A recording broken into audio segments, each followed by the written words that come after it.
Bonsoir, chers invités du CIFAL 2017. Alors, une communication, une conférence, puis un débat. La communication est celle de la SAP, la Société algérienne de pharmacie, avec le docteur Falid Benhamdine, qui en est le président. Et il va nous parler du rôle du pharmacien dans le plan cancer 2015-2019. Monsieur Benhamdine, c'est à vous. Merci, monsieur le Khalif. Je vais compléter ma présentation en disant que je suis le coordinateur national du groupe pharma-oncologie du plan national cancer. Donc je représente un peu la pharmacie du plan national cancer. Donc ma communication va se faire en deux parties. La première, c'est vous présenter le plan national cancer brièvement, les chiffres, les personnes, etc. rapidement. Ensuite, parler du rôle du pharmacien dans le plan cancer. Il a un rôle important. Bien sûr, vous verrez que c'est le pharmacien hospitalier dont on va parler le plus parce que c'est celui qui est le plus concerné. Vous savez que les pathologies lourdes sont toutes à l'hôpital, mais on dira quand même que le pharmacien d'officine a un rôle à jouer, moins dans le cadre du plan cancer, mais il a quand même un rôle à jouer. Alors si vous voulez, on va commencer tout de suite par vous présenter ce qu'est le plan cancer. Le plan cancer a été classé chantier présidentiel prioritaire par le chef de l'État. Le président de la République, Abdelaziz Bouteflika, a chargé le gouvernement de suivre de près la mise en œuvre de ce plan et de lui en faire un rapport circonstancié de chaque étape de son avancement. Le plan cancer ordonné par le chef de l'État, la mise en œuvre de ce plan est élaborée par la commission d'experts conduite par un coordonnateur national désigné par le président de la République, en l'occurrence le professeur Misloud Zitouni, que tout le monde connaît, qui sera elle-même supervisée par un comité de pilotage chargé de sa mise en œuvre, de son suivi et de son évaluation. De par ses compétences, son intégrité, sa notoriété, sa sagesse, sa qualité de rassembleur, le professeur Zitouni a réussi son challenge, puisque plus de 100 personnalités du secteur de la santé de divers secteurs ont adhéré bénévolement à ce comité en mettant à disposition du PNC leur temps, leur savoir et leurs compétences. Qui compose ce plan cancer? Mais ce n'est pas une liste exhaustive, mais en gros, c'est un peu ça. C'est les représentants des départements ministériels, le ministère de la Santé, le ministère de la Sécurité sociale, l'industrie, l'université, les doyens d'université, les praticiens de toutes les spécialités médicales, publiques et privées, la pharmacie entre autres, les représentants des sociétés savantes, des physiciens, des informaticiens, des psychologues, des philosophes, des sociologues, des économistes, des associations de malades également. Un réseau d'échange via Internet a été mis en place pour le partage des travaux et ces derniers sont nombreux et d'une grande qualité. Quels sont les objectifs rapidement du plan cancer? C'est la redynamisation du traitement dans l'interdisciplinarité, et j'insiste et vous verrez pourquoi l'interdisciplinarité intéresse le pharmacien, l'organisation de l'orientation, l'accompagnement et le suivi du patient, le développement, la communication sur le cancer, la prévention et tout le reste, le renforcement de la recherche, les capacités de financement, de prise en charge des cancers. Quel est son budget? Donc il a un coordonnateur national, il a un budget. C'est 180 milliards de dinars.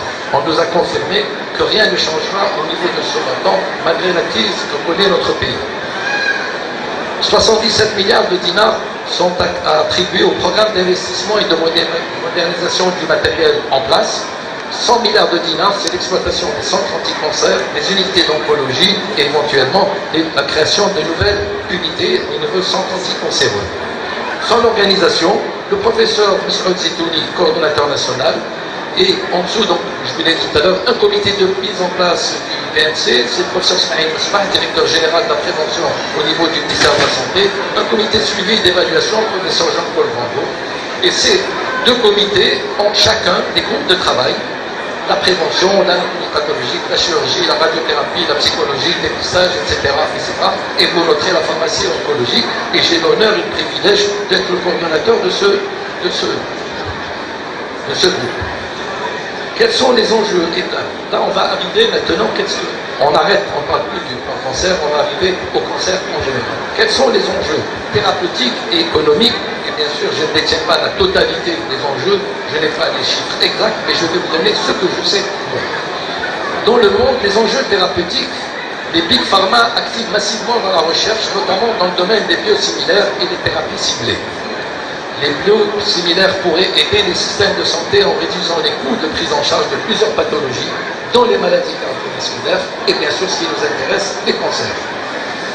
Nous attendons les procédures d'enregistrement en Algérie de ces produits, mais il faut savoir qu'en Europe, elles sont disponibles depuis 2006 et elles ont permis à l'industrie des biosimilaires de mettre sur le marché 20 produits actuellement. Quels sont les pays les mieux fournis? L'Asie Pacifique est le deuxième marché régional, suivi de l'Amérique du Sud, de l'Australie, du Canada, de l'Inde, du Japon et de la Corée du Sud. Vous voyez donc que tous ces pays, ce sont des gens qui travaillent avec leur tête et très peu avec le pétrole. Je profite à ce niveau que j'ai oublié de faire, mais c'est une lacune que je réparte aussi, de rendre hommage à notre invité d'honneur, M. Mohamed Sidi Saïd, il est là, qui a été notre aîné, je ne vais pas vous le présenter parce que la plupart d'entre vous le connaissent, mais avec qui nous échangeons beaucoup de points communs, en tout cas au niveau des idées. Alors, on a vu les enjeux thérapeutiques, très brièvement, nous en avons encore des enjeux. Donc, quels sont les axes de recherche qui sont prometteurs? C'est l'immunothérapie, qui constitue une véritable révolution dans les années à venir. Mais l'immunothérapie, vous devez tous savoir ce que c'est. En tout cas, on stimule notre système immunitaire afin de combattre les cellules cancéreuses. Bon, si vous voulez, un jour, on pourra faire une conférence. Et d'ailleurs, j'attire votre attention que entre le 20 et le 22 avril, il y a le congrès Panara d'oncologie, dont le thème principal est l'immunothérapie. Et j'aurai aussi le privilège de faire une communication sur l'immunothérapie. L'hormonothérapie est aussi devenue incontournable dans les cancers du sein. C'est la même chose, c'est essayer de remplacer l'hormone surtout, donc bien sûr pour les dames et pour les messieurs, le cancer du sein. Et ne pas oublier que dans le cancer, mis à part les chimiothérapies, l'immunothérapie, il y a la douleur. Et nous avons tendance à l'oublier. Donc il y a la morphine que tout le monde connaît, ses dérivés. Mais il y a maintenant des recherches, l'opiomorphine, c'est une forme, c'est sa forme stabilisée, qui sont sans effet sur la pression artérielle et sur la pression respiratoire, tout en ayant les mêmes propriétés analgésiques que la morphine. Elle est actuellement efficace comme le rat, et elle vient d'être testée en 2017 et certainement mise sur le marché dans les 3 années qui suivent. Alors, c'est quoi les enjeux thérapeutiques? 49% des activités de la recherche et développement dans le monde sont dédiées aux thérapies anticancéreuses, avec un ratio de 60% pour les thérapies ciblées. Il y a 500 laboratoires, des laboratoires qui font autre chose, des big pharma et le reste, qui focalisent leur recherche vers les anticancéreux. Il y a 300 laboratoires qui le font exclusivement. Et quand je dis laboratoire, ce sont très souvent des start-up travail et qui ensuite, une fois qu'elle découvre une molécule, elle la revend au Big Pharma et tout le monde est content. Il y a actuellement, en cours d'enregistrement, 56 produits biosimilaires en cours d'enregistrement par 30 entreprises dans le monde. Je ne peux pas terminer sans... J'ai l'habitude de mettre un slide à ce niveau pour vous dire pourquoi tous ces gens, pourquoi cet engouement en fait existe des laboratoires. On en parlait tout à l'heure avec Sémohan. Il faut savoir qu'il y a des produits, je ne vais pas donner son nom parce que c'est un brevet, donc le gramme coûte 4000 fois le gramme d'or. Je dis bien un gramme, 4000 fois de l'or. Alors quels sont les enjeux thérapeutiques? Comment ça se passe en Algérie? Donc, ce qu'on a fait en Algérie pour essayer d'avancer, nous avons essayé de classer avec un groupe de pharmaciens hospitaliers que j'ai réunis dans le cadre du plan national cancer et dans le cadre du groupe pharmacie en oncologie. J'ai réuni une quarantaine de pharmaciens dispatchés à travers le territoire, des pharmaciens hospitaliers qui sont face aux problèmes au quotidien. Et donc, nous avons fait une liste qui existe, mais nous avons quelquefois rajouté quelques produits que nous attendons. Donc il y a la classe des antalgiques, il y a 4 DCI, 23 formes, les cytotoxiques 100 DCI, 180 formes, les produits de l'endocrino 5 DCI, 9 formes, les produits de la gastro-entérologie 5 DCI, 9 formes, classe médicaments du sang 5, et la classe des métabolites, c'est-à-dire les solutés massifs, 7.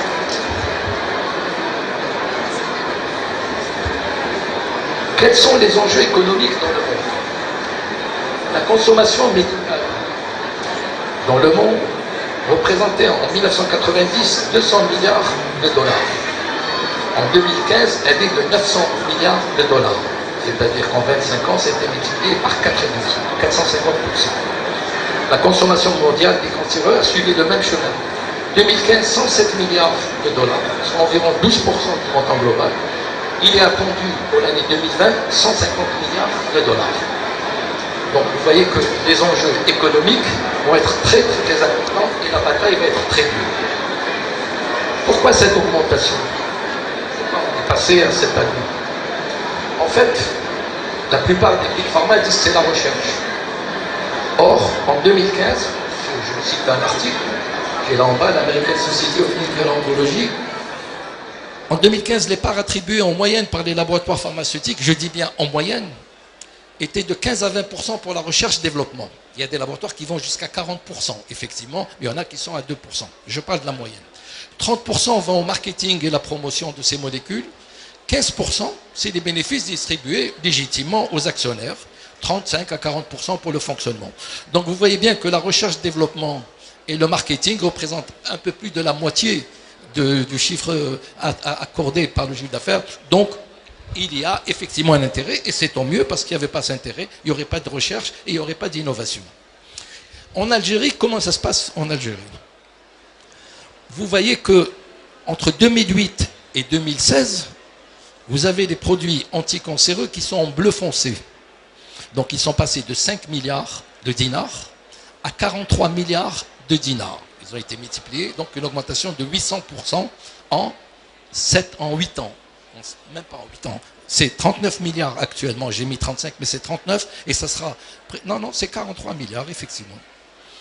Donc on a multiplié par 8,5 le chiffre accordé, le montant accordé à la cancérologie en Algérie. Soit, et vous allez voir, 60% du budget de la PCH. 60% du budget de la PCH est accordé à la cancérologie. Sur ces 60%, 63% sont accordés aux produits dits ciblés, les thérapies issues de la biotechnologie. Donc, on peut se poser une question de morale. Pourquoi 60% pour la cancérologie et 40% pour toutes les autres thérapies? En Algérie, il y a des asthmatiques, il y a des insuffisants rénaux, il y a des insuffisants respiratoires, il y a d'autres pathologies. Donc la cancérologie est en train de grignoter de jour en jour le budget de la PCH, qui lui-même a été multiplié par 2 pendant ces mêmes années. Donc il faut un moment peut-être faire des choix, et pour faire des choix, il faut bien sûr rationaliser nos dépenses, utiliser le bon produit pour le bon malade, au bon moment, au meilleur prix, pour la meilleure efficacité. Les enjeux économiques, je vous ai mis un peu les 10 molécules les plus onéreuses pour 2016, mais je reprendrai seulement les plus importantes, où il y en a une qui fait 5 milliards 900, donc 6 milliards de dinars, l'autre fait 4 milliards et des poussières, et le troisième fait 2 milliards et des poussières. Donc la première est pour le cancer du côlon, la deuxième est pour le sein, la troisième est pour le lymphome. Et ce sont tous des produits d'immunothérapie dont je vous ai parlé tout à l'heure. La deuxième partie de mon intervention, et je vais aller assez vite, donc je vous avais dit que dans le cadre des axes stratégiques du PNC, il y avait la gestion des anticancéreux par le pharmacien. Vous verrez qu'il y a 2 processus, et les recommandations que je ferai à la fin.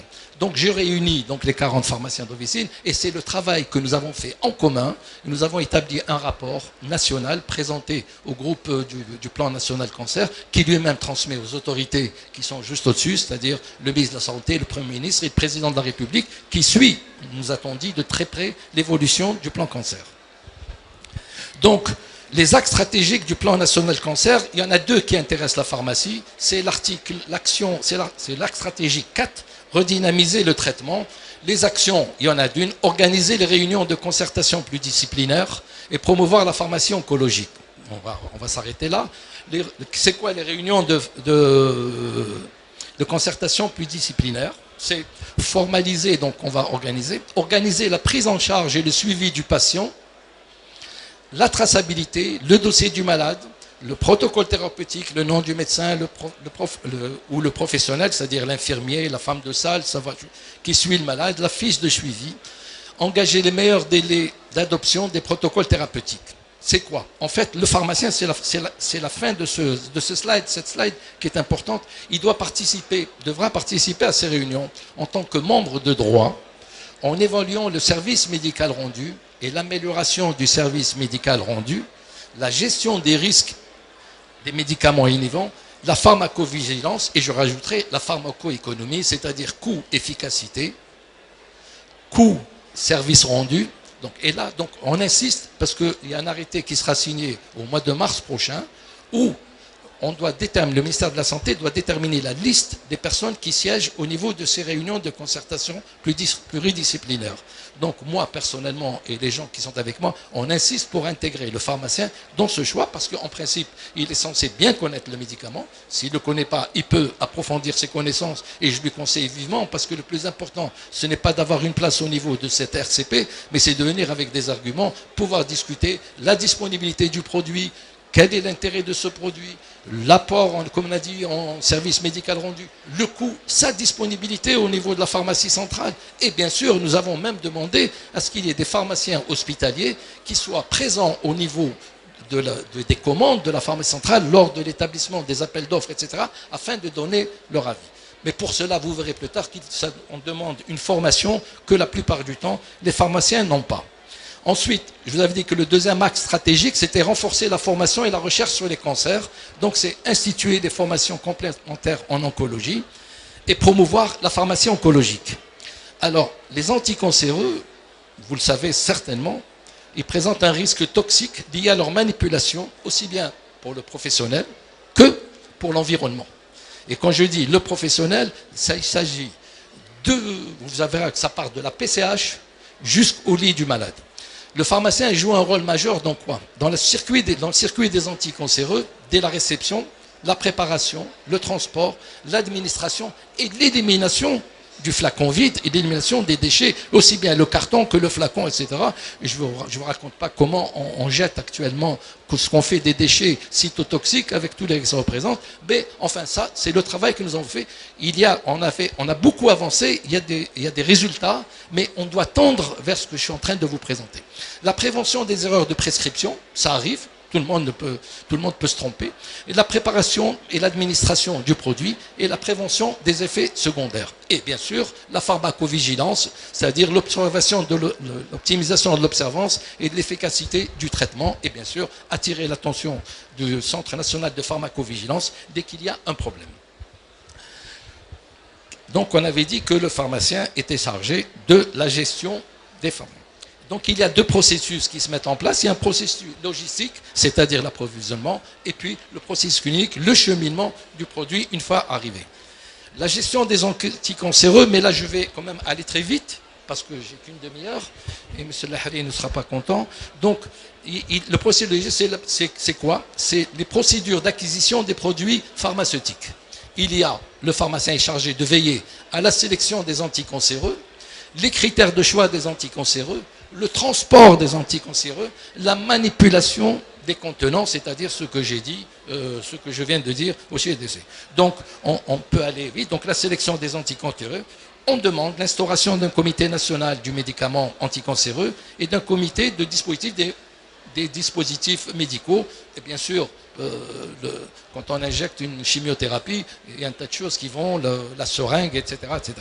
Ces comités ont pour rôle la mise en place des nomenclatures des médicaments anticancéreux, des adjuvants, des dispositifs médicaux par établissement.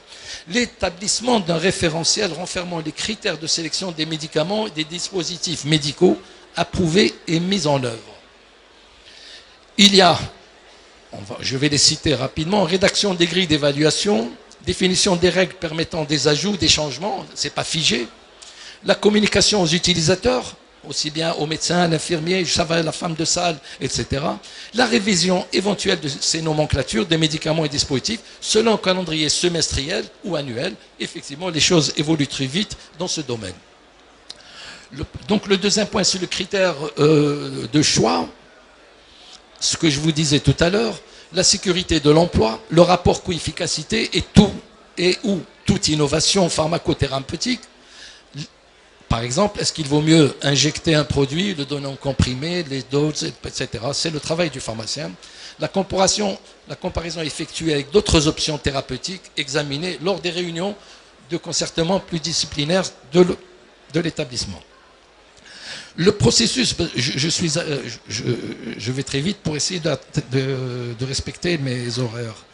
Le processus logistique, il y a le critère de choix des antituberculeux.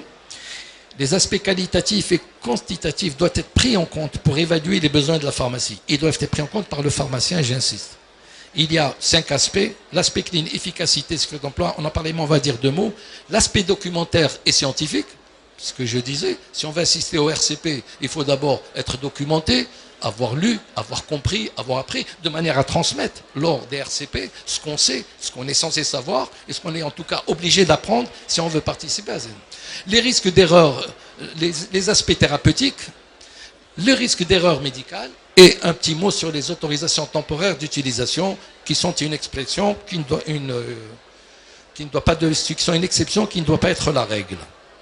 Alors, je ne vous raconte pas comment sont transportés actuellement les anticancéreux, mais en tout cas, ce n'est pas comme ça, et c'est ce que nous demandons. Alors, donc, ces règles doivent être mises en place. Elles concernent les personnes exposées. Ça va du magasinier, j'ai bien dit à la PCH, aussi bien qu'à la pharmacie de l'hôpital, le personnel d'entretien et d'hygiène, la femme de ménage qui vient nettoyer la paillasse, qui prend des cytotoxiques s'ils sont déversés, le personnel des directions techniques, bien sûr, les pharmaciens, les assistants, etc. Donc, il faut cesser de considérer les médicaments anticancéreux de la même manière que les autres médicaments. Pour plusieurs raisons, en tout cas. Il faut exiger du fournisseur le respect de la réglementation relative à la qualité du conditionnement, c'est-à-dire double protection au niveau des cartons. On ne reçoit pas des anticancéreux avec des cartons qui contiennent seulement de l'ampicilline ou autre chose. Une double protection, une identification spéciale anticancéreux, qu'on sache même dans une pharmacie hospitalière au niveau de la PCH où sont situés les anticancéreux, et le format adéquat. Pourquoi je vous dis ça, le format adéquat? Ce n'est pas un mot qui a été mis par hasard. Le format adéquat, c'est qu'actuellement, la forme pour la pédiatrie n'existe pas ou existe très peu. Et donc, on n'arrive pas à doser, à donner. Alors actuellement, ce qu'on fait, je peux vous le dire, la personne chargée, le manipulateur ou le pharmacien au niveau de la pharmacie d'hôpital prend un flacon de 100 cc. S'il faut 20 cc pour un enfant, il prend une seringue et il tire 20 cc, il peut en tirer 23, il peut en tirer 15, etc. Donc là, il faut absolument un format adéquat pour la pédiatrie. Ça existe, il faut que la pharmacie centrale le mette sur ses cahiers de charge, il faut que ça. Et c'est très important parce que nous avons de plus en plus on détecte de plus en plus de cancers pour les enfants. La manipulation des contenants, j'en ai parlé tout à l'heure, mais on reprend. Donc il faut qu'ils arrivent dans de bonnes conditions. Ils doivent être manipulés avec soin pour éviter que ça se casse. Ne jamais laisser un colis sans surveillance. Parce que il peut être pris, il peut être renversé. La disponibilité d'une trousse pour la gestion d'un éventuel déversement accidentel. Il y a des pratiques. Il y a des bonnes pratiques. Comment doit-on faire lorsqu'un cytotoxique a été renversé dans le couloir par l'infirmier qui l'a emmené au niveau du malade? On ne ramène pas un peu de javel en étant. Non, il y a une trousse spéciale qu'on doit détenir et on doit appliquer. Ne jamais retourner au fabricant ou au distributeur le contenant endommagé. Pourquoi? Parce que des moments où on le transporte, il devient dangereux. Donc il s'est cassé, on le signale et on le détruit par la voie dont nous allons parler tout à l'heure. Et il faut prévenir par contre par écrit et documenter bien sûr l'événement, les photos et pièces justificatives pour une question de remboursement ou Alors, nous avons vu la gestion logistique. Maintenant, nous allons voir rapidement le processus clinique. Je suis dans les normes, c'est le processus clinique. C'est quoi le processus clinique? Il est initié par le diagnostic chez un patient d'une pathologie nécessitant un traitement par un agent cytotoxique. Ce traitement est prescrit et validé par le médecin, validé par le pharmacien. Une médication conforme à la prescription est préparée à la pharmacie. Bien sûr, la médication conforme, en n'oubliant pas qu'il y avait eu les RCP d'abord et que le choix a été fait collectivement. Donc, vous savez, je reviens sur les RCP parce que c'est fondamental pour la présence, pour le pharmacien hospitalier. il ne faut pas, il est jusqu'actuellement un peu un gestionnaire de stock. C'est-à-dire qu'on lui reçoit une liste de médicaments, il commande ça à la pharmacie centrale, elle lui envoie, il le distribue, il n'y en a pas, il dit il n'y en a pas, etc., etc. Non, nous, on ne veut pas. Ce n'est pas ça son rôle, il n'a pas été formé pour ça. Bon, c'est vrai qu'il n'a pas été formé en tant que pharmacien hospitalier, mais il a été formé en tant que pharmacien en tout cas. Donc nous, on voudrait que ça se passe autrement. On voudrait que la prescription, quel que soit l'endroit où elle se passe, c'est la localisation de la tumeur. C'est-à-dire, quand une RCP touche un cancer du poumon, il y a toujours un pneumologue ou un ORL, il y a le radiologue,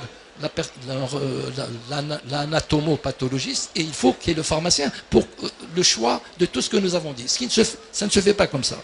Le seul centre actuellement où cela se passe, c'est au CPMC, et c'est grâce au professeur Bouzid, qui lui est convaincu de la participation et qui a une bonne équipe de gens formés au niveau de la pharmacie du CPMC, et des concertations pluridisciplinaires se font d'une manière régulière et efficace, et actuellement ils sont en train de s'apercevoir que c'était une excellente chose. Donc on voudrait, maintenant il faut savoir que les RCP chez nous sont difficiles à mettre en place dans un service. Ailleurs, ça se fait dans un service, puis ensuite dans un hôpital, quand le cas touche plusieurs situations de la tumeur. Les RCP existent pour toutes les maladies, mais là on parle que du cancer. Ensuite, ça va plus loin, on peut faire des RCP inter-hôpital, on peut en faire inter-pays, puisque quand il y a un problème qui se pose à Paris, on peut contacter, faire une RCP avec des experts ou des spécialistes japonais, et puis on discute de la page. Donc les RCP, nous on n'arrive pas à les mettre en place dans un service où il y a 8 personnes. Actuellement dans le monde, il n'y a plus de frontières, et on parle toutes les langues, et on fait des RCP, et tout ça, pourquoi? C'est dans l'intérêt du malade, toujours pour maintenir le bon choix, le bon diagnostic, la bonne prescription, la bonne mise à disponibilité, la bonne pharmacoéconomie, etc., etc. Donc, les anticancers représentent un index thérapeutique étroit pour le patient, et le pharmacien est impliqué, bien sûr, dans la prévention des erreurs, la préparation, l'administration, tout ça, on en a parlé. La gestion des anticancéreux, c'est un peu tout ça.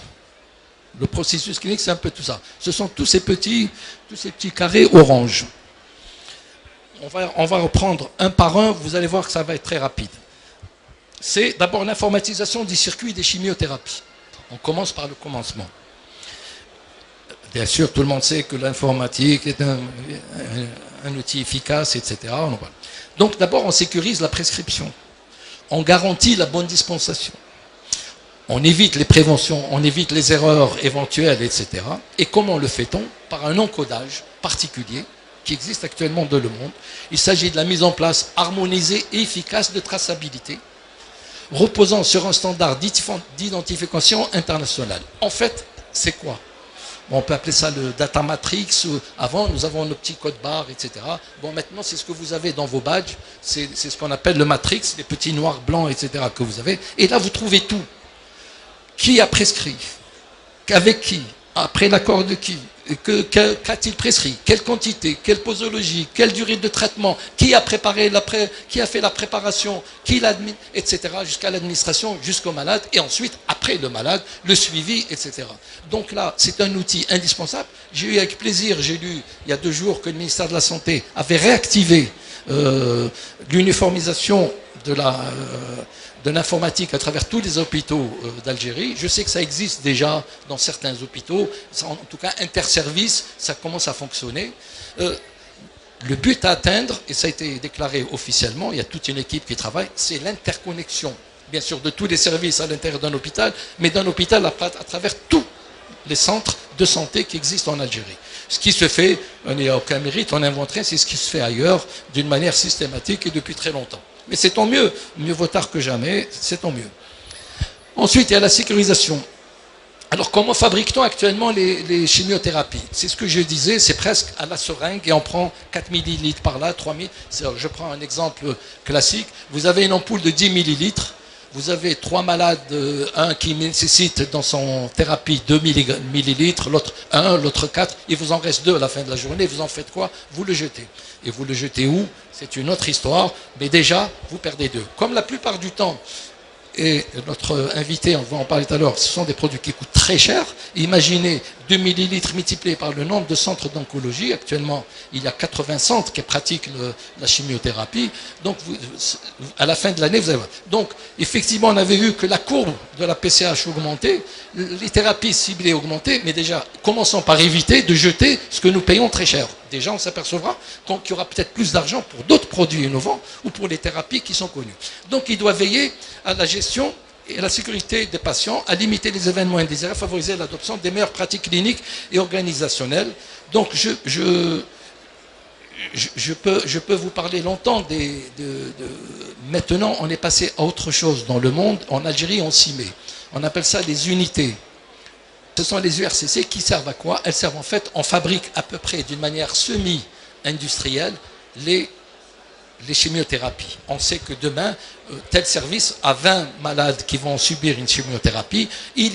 On n'achète plus des flacons de 3 millilitres, mais des flacons qui font 100 ou des conditionnements plus importants. Et puis, on prépare ça à l'avance, la veille, l'avant-veille. On travaille ça de manière à ce qu'il n'y a rien de jeté. On évite les contaminations du produit, on évite les contaminations des manipulants et on est garanti. Donc, c'est ce qu'on appelle les URCC, c'est les unités de reconstitution des séances centralisées des cytotoxiques. Voilà, maintenant on m'appelle. Donc, pour cela, quand ça doit se faire, il y a les moyens de protection du personnel. Et je vous ai dit que, vous savez, dans les groupes que j'ai réunis, il y a une pharmacienne qui est dans un CHU à Alger qui me dit, moi, dès que j'ouvre la porte de la pharmacie, j'ai des éruptions partout. C'est-à-dire qu'elle est très sensible à ces cytotoxiques préparés de cette manière artisanale, que depuis de 20 ans au niveau de ce service hospitalier, elle a des réactions épidermiques et elle ne peut plus. Donc elle ouvre avec des serviettes, elle fait attention, elle reste le minimum de temps au niveau de la pharmacie. Et maintenant, c'est la médecine du travail qui doit aussi évoluer parce que tous ces gens doivent être protégés. Donc il y a une certaine manière de travailler. Donc l'habillage du personnel, vous avez devant vous la liste. L'utilisation des services, des systèmes fermés pour la reconstitution est recommandée, à défaut, utiliser une prise d'air. Il y a des services en Algérie où il y a la hotte, etc., flux laminaire, etc. Mais il n'y a pas l'évacuation, ça reste à l'intérieur de la salle, ça ne va pas à l'extérieur.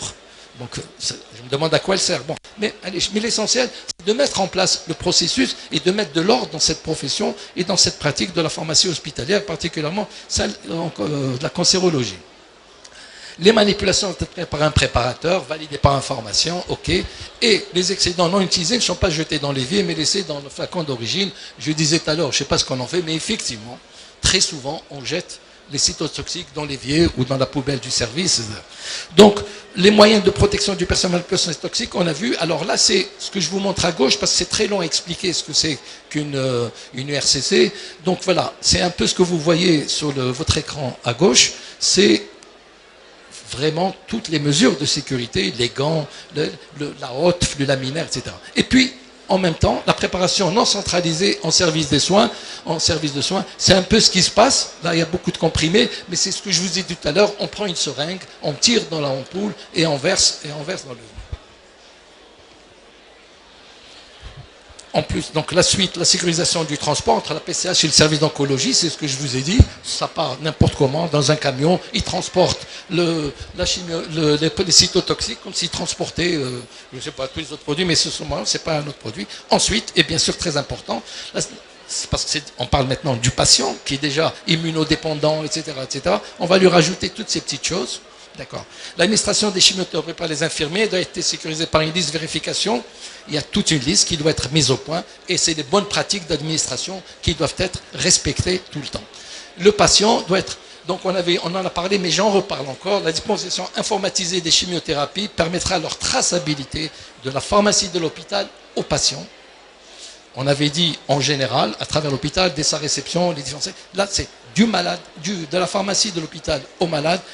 Tout cela doit se faire selon les bonnes pratiques d'administration. Et vous voyez, donc, c'est les fameux 5 B, le bon moment, le bon malade, le bon patient, le bon moment, le bon médicament, la bonne voie et la bonne dose. C'est ça qui doit être respecté, c'est ça qui doit être fait systématiquement. Les circuits des déchets toxiques, on en a parlé, mais on dit deux mots très rapidement. Donc, on ne jette pas les produits à la fin. Les aiguilles sont déposées dans des conteneurs aiguilles, les emballages matériels dans des conteneurs rigides, étanches, et le matériel est réutilisable, et les surfaces doivent être nettoyées selon certainement avec les produits qu'il faut, et ensuite jetés dans les filières des produits toxiques. Alors, je vous ai dit que j'ai pratiquement terminé le rôle du pharmacien, mais il y a encore beaucoup de choses, mais j'ai fait un résumé de son accès. Alors, il faut que je dise deux mots sur le pharmacien d'officine. Le pharmacien, quel est son rôle au niveau de l'officine? D'abord, il y a des cytotoxiques qui sont distribués en pharmacie. Je crois qu'il y en a 2 ou 3 qui sont en forme orale. D'accord. D'abord. Ensuite, son travail, mon ami Lotfi Ben Bahmed en a parlé tout à l'heure, c'est la thérapie au niveau des pharmacies. D'abord, c'est la prévention. Vous savez que le meilleur traitement du cancer, c'est la prévention. Notre ami va en parler. Minimum 30% des cancers viennent du tabac, d'autres disent 50%. Il y a 15 cancers qui sont dérivés du tabac. La vessie, et j'en passe, le larynx, le poumon, etc., etc. Donc la prévention déjà d'une manière générale dans notre pays. Ensuite, la prévention au niveau d'une officine. Je pense que ça ne coûte rien de mettre une affiche fumée tue, etc., etc. Je prends le plus simple. La plus simple des opérations, parce que le reste, le dépistage, etc., ça ne fait pas partie. Mais notre conseil, les conseils du pharmacien d'officine, c'est quoi? C'est d'abord voir la tête du monsieur, parce que très souvent, c'est un client connu. Est-ce qu'il a maigri, il n'a pas maigri? Il lui donne un conseil, il lui dit faites attention. S'il le voit fumer, il lui dit écoutez, il faut éviter de fumer parce que ça donne des cancers. Et il faut qu'il lui prenne peut-être rendez-vous avec le médecin spécialiste du secteur sanitaire. Bon, c'est-à-dire il a un rôle déterminant à jouer. Et là, le gros problème est aux produits, les dérivés morphiniques. Actuellement, je n'ai pas encore compris comment ils sont délivrés. Je sais qu'il y a 2 officines en Alger qui les vendent, qui les dispensent.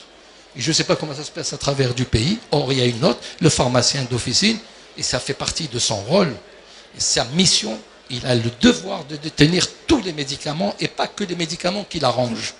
S'il y a un risque avec les produits morphiniques, il a 2 solutions. Ou il change de métier, ou il les ramène.